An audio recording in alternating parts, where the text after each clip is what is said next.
goal is to make sure that every Orange County citizen that is registered to vote can be able to cast their ballot and have faith in this system. In less than 2 weeks, Orange County's new supervisor of elections will be put to the test. And today, Glenn Gilzine welcomed me into his new office to talk about what he says was an unexpected appointment, and in this WESH 2 News exclusive, how he thinks he can make Orange County's voting process even better. With WESH 2 cameras rolling, Glenn Gilzine signed his oath of office. All right, and then I got one more to sign.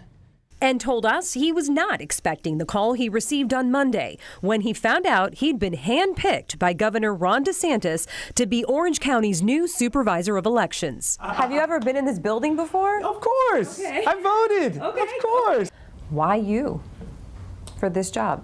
I think just because of my track record. Gilzine is the former head of Central Florida Urban League and still serves as administrator of the tourism district formerly known as Reedy Creek, a job DeSantis appointed him to less than a year ago in the midst of his ongoing feud with Disney. We brought transparency to Reedy Creek. How many times have you heard that Reedy Creek was an enigma? Not anymore.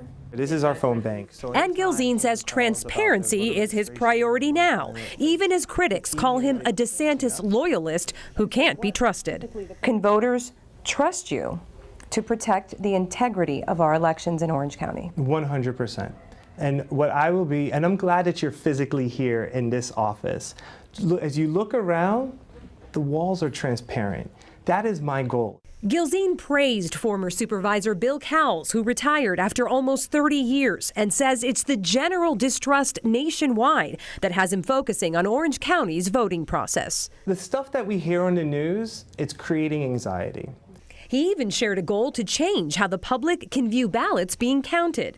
Why wouldn't we be able to put that on Orange County TVs? Why don't we put it on social media? Just one idea Gilzine is implementing as he vows to set politics aside and prepare for his first election as supervisor in less than 2 weeks. I want you to just speak to, because I have to ask, critics who say that the governor is essentially using you to poke a Democratic county. I would say that the governor has realized that I'm a bridge builder. Even though you're a Republican handpicked by Ron DeSantis for this job. Again, at the end of the day, my goal is to make sure that every Orange County citizen can feel confident that when they've cast their vote, it's going to count.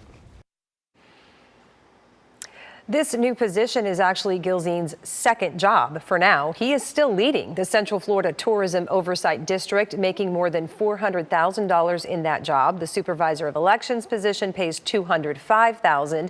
Gilzine told me the state law allows him to hold both of these positions simultaneously, and that's what he'll do until the tourism district's board decides on their next steps.